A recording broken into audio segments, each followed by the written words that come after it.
Assalamu alaikum. Welcome to your class of English. Novel Goodbye Mr Chips अब अपने end की तरफ जा रहा है। लेसन नंबर 15 देखना है हमने आज। लेसन नंबर 15 में एक्चुअली फर्स्ट वर्ल्ड वार की जो सूरत हाल थी, किस तरह ब्रुकफील्ड अफेक्ट हुआ फर्स्ट वर्ल्ड वार में, किस तरह उसके लोगों को बहुत कुछ बर्दाश्त करना पड़ा, ये सब कुछ देखना है। तो चल के देखते हैं लेसन नंबर 15। लेसन नंबर 15 देखते हैं effects of first world war. Chips was in class when there was a roar of shrills and guns. Chips tried to ignore it. He continued his classwork. He called science teacher a stink merchant. Chips told his class jokes etc. Lesson number 15 का start देख रहे हैं। उस वक्त जब first world war का दौर था, उस दौरान की बात है कि एक दिन चिप्स क्लास ले रहा था। चिप्स अपनी क्लास में था कि जब उसे गन्स चलने की और तोपें चलने की आवाज सुनाई दी। चिप्स ने कोशिश की इस सब को इग्नोर किए रखे और अपनी जो क्लास है, जो क्लास का रूटीन वर्क है, उसे जारी रखे। उस वक़्त जो वो अपना लेसन्स पढ़ा रहा था, उसको पढ़ाना जारी रखा उसने, उसके बारे में बच्चों से भी सुनता रहा। Actually it was a tough task कि इस किस्म के मुश्किल हालात में एक नॉर्मल क्लास को कंटिन्यू किया जाए, लेकिन चिप्स ने तमाम माहौल, तमाम हालात को नेग्लेक्ट करते हुए अपनी क्लास जारी रखी। उस वक़्त वो हॉस्टल के निचले हिस्से में मौजूद था और उसे उम्मीद थी कि यहाँ पे वो लोग महफूज हैं। यही वजह है कि अपने रूटीन के अकॉर्डिंग उसने बच्चों को पढ़ाया, बच्चों को भी इन्वॉल्व किया क्लास में और अपना काम जारी रखा। हर तरफ शोर-गुल था, कभी गोलियों के चलने की आवाज़ थी, तो कभी तोपों के चलने की आवाज़ आती। हालात बहुत ज़्यादा ख़राब थे और चिप्स ने कहा कि ये सब कुछ स्टिंक मर्चेंट कर रहा है। स्टिंक मर्चेंट ये टर्म जो यहाँ पे इस्तेमाल हुई, चिप्स ने साइंस टीचर के लिए इसको इस्तेमाल किया। दुबला-पतला कमज़ोर सा साइंस टीचर था ब्रुकफील्ड में। चिप्स ने कहा कि ये जो शोर है, ये जो आवाज़ें हैं, इसका मतलब ये है कि स्टिंक मर्चेंट यानी साइंस टीचर अपनी लैब में बैठा कोई एक्सपेरिमेंट्स कर रहा है। She told his class some jokes etcetera यानी उसने क्लास को नॉर्मल करने के लिए जोक्स भी सुनाए, कुछ इधर-उधर की बातें भी सुनाई ताकि माहौल नॉर्मल रहे। 5 bombs were fallen around Brookfield। ये उस वक्त की कंडीशन है कि जब चिप्स क्लास ले रहा था और बाहर से उसे आवाज़ें आ रही थीं कि बंदूकें और तोपें चलाई जा रही हैं। उस वक्त 5 बॉम्ब ब्रुकफील्ड के आसपास गिराए गए। 9 persons were killed। 9 लोगों का कत्ल हुआ। The story was told that Chips was calm and quiet। इस तमाम सूरत हाल में लोगों का घबराना और परेशान होना फितरी था, लेकिन इस सब के दौरान चिप्स पुरसकून रहा, आराम से अपनी क्लास लेता रहा। ये बात पूरे ब्रुकफील्ड में फैली। बार बार ये स्टोरी सुनाई गई कि किस तरह बूढ़ा लड़का यानी चिप्स पुरसकून रहा। He was a legend। एक शाहकार इंसान था वो।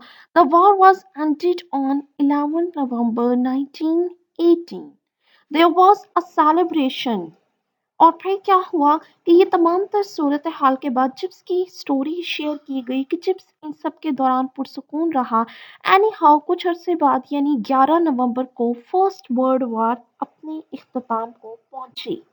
जिस दिन पता चला कि जंग बंदी हो गई है, जंग खत्म हो गई है, उस दिन ब्रुकफील्ड को पूरे दिन की छुट्टी दी गई। सेलिब्रेशन थी ये, बेहतरीन खाना बनाया गया। जिस तरह उस वक्त ब्रुकफील्ड अफोर्ड कर सकता था, उस हिसाब से एक बेहतरीन खाना अरेंज किया गया। इन तमाम तर सेलिब्रेशंस के बाद का जिक्र है कि चिप्स की जो कंडीशन थी वो खराब होने लगी। तो अब देखते हैं next slide.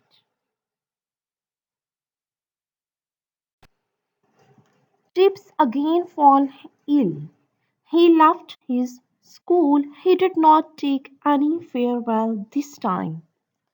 Simply, he met new head and came back. The word acting crossed out on official stationery.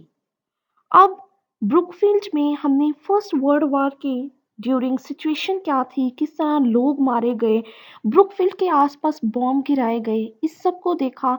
उसके बाद 1918 11 नवंबर 1918 को जंग खत्म हो गई। जंग के खात्मे के बाद इसी खुशी में ब्रुकफील्ड को पूरे दिन की छुट्टी दी गई। ब्रुकफील्ड में एक शानदार खाना बना, सेलिब्रेशन का एहतमाम किया गया। ये तमाम तर सेलिब्रेशंस में भी चिप्स की मौजूदगी, चिप्स का पार्टिसिपेट करना बताया गया। लेकिन उसके बाद क्या हुआ, चिप्स दोबारा बीमार पड़ गया। ये फर्स्ट वर्ल्ड वॉर का जो इरा था, इस during Chips as an acting head अपनी रिस्पॉन्सिबिलिटीज वहां पे पूरी कर रहा था। लेकिन जब वो दोबारा बीमार पड़ा तो उसने स्कूल छोड़ दिया, एक बार फिर रिजाइन किया। लेकिन इस बार चिप्स ने कोई फेयरवेल, कोई तहाइफ ना लिए, बल्कि सिंपली वो न्यू हेड से मिला और खामोशी से वापस आ गया। The word acting crossed out on official stationery. दफ्तरी जो कागजात थे उसमें चिप्स का जो मुकाम था एक्टिंग हेड के तौर पर, उसको भी रिमूव कर दिया गया। अब Goodbye Mr Chips novel अपने एंड की तरफ कंटिन्यू है। तो आज के लेसन का रिव्यू लेंगे कि क्या आज के लेसन में हमने बात की। Lesson number 15 first world war का जिक्र है। फर्स्ट वर्ल्ड वॉर के ड्यूरिंग एक दिन शाम को जब चिप्स ब्रुकफील्ड में अपनी क्लास ले रहा था तो बाहर से बहुत ज्यादा शोरोगुल आया। हर तरफ गन्स और श्रील्स के चलने की आवाज थी। चिप्स ने इस सब को इग्नोर करते हुए नॉर्मली क्लास लेने की कोशिश की। चिप्स जानता था उस वक्त वो महफूज तरीन मकाम पर है और अपने आप को बचा सकते हैं। चिप्स ने तमाम तर माहौल को इग्नोर किया, अपनी क्लास को लेसन्स पढ़ाए, उन्हें इन्वॉल्व रखा। लेकिन बाद में अगले दिन पता चला कि उस रात कितने ज्यादा बॉम्ब्स ब्रुकफील्ड के आसपास गिराए गए। तकरीबन 9 लोग इस सारी सूरत हाल में मारे गए। पूरे स्कूल में ये स्टोरी स्प्रेड हुई कि किस तरह मिस्टर चिप्स यानी बूढ़ा लड़का पुरसुकून रहा। अपनी क्लास उसने नॉर्मली कंटिन्यू की। फर्दर इसके बाद बताया गया कि 11 नवंबर को फर्स्ट वर्ल्ड वॉर का इख्तिताम हुआ। फर्स्ट वर्ल्ड वॉर के इख्तिताम के बाद स्कूल को एक दिन के लिए छुट्टी दी गई, एक बेहतरीन खाना दिया गया, एक सेलिब्रेशन का सा माहौल था। सेलिब्रेशन के कुछ अरसे बाद चिप्स दोबारा बीमार पड़ गया। चिप्स इस बार बीमार पड़ा तो उसने किसी भी किस्म की फेयरवेल या तहाइफ लेने से इनकार कर दिया। खामोशी से उसने रिजाइन किया और मिसेस विकेट के यहाँ वापस आ गया। अब चिप्स का जो मकाम था ब्रुकफील्ड के ऑफिशियल पेपर्स में एज एन एक्टिंग हेड, उसको भी हटा दिया गया। होप सो लेसन 15 आपको समझ में आ गया। All the best. Allah Hafiz.